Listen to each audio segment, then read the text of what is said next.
ہمارے درمیان یہ نظر کا جو مسئلہ ہے کہ فلاں کو نظر بد لگ گیا، فلاں کو نظر لگ گئی، یا فلاں بیمار ہو گیا ہے نظر کی وجہ سے، تو یہ تو حدیث شریف سے ثابت ہے۔ جناب محمد رسول اللہ صلی اللہ علیہ وسلم فرماتے العین حق، کہ کسی شخص کا یا کسی عورت کی طرف سے کسی کو نظر لگ جانا، پھر جس کو نظر لگ گئی اس کا بیمار ہو جانا، یہ صحیح حدیث سے ثابت ہے۔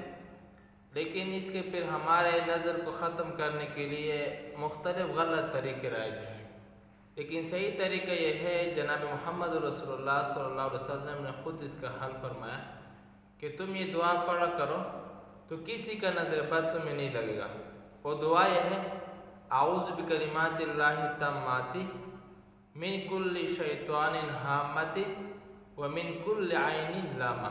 اعوذ بکلمات اللہ التامات من کل شیطان ہامۃ ومن کل عین لامہ۔ انشاءاللہ یہ دعا پڑھا کرو، جو بیمار ہے اس پر بھی دم کرو، اور خود بھی صبح شام اپنے اوپر دم کرو، انشاءاللہ کسی کی نظر نہیں لگے گی۔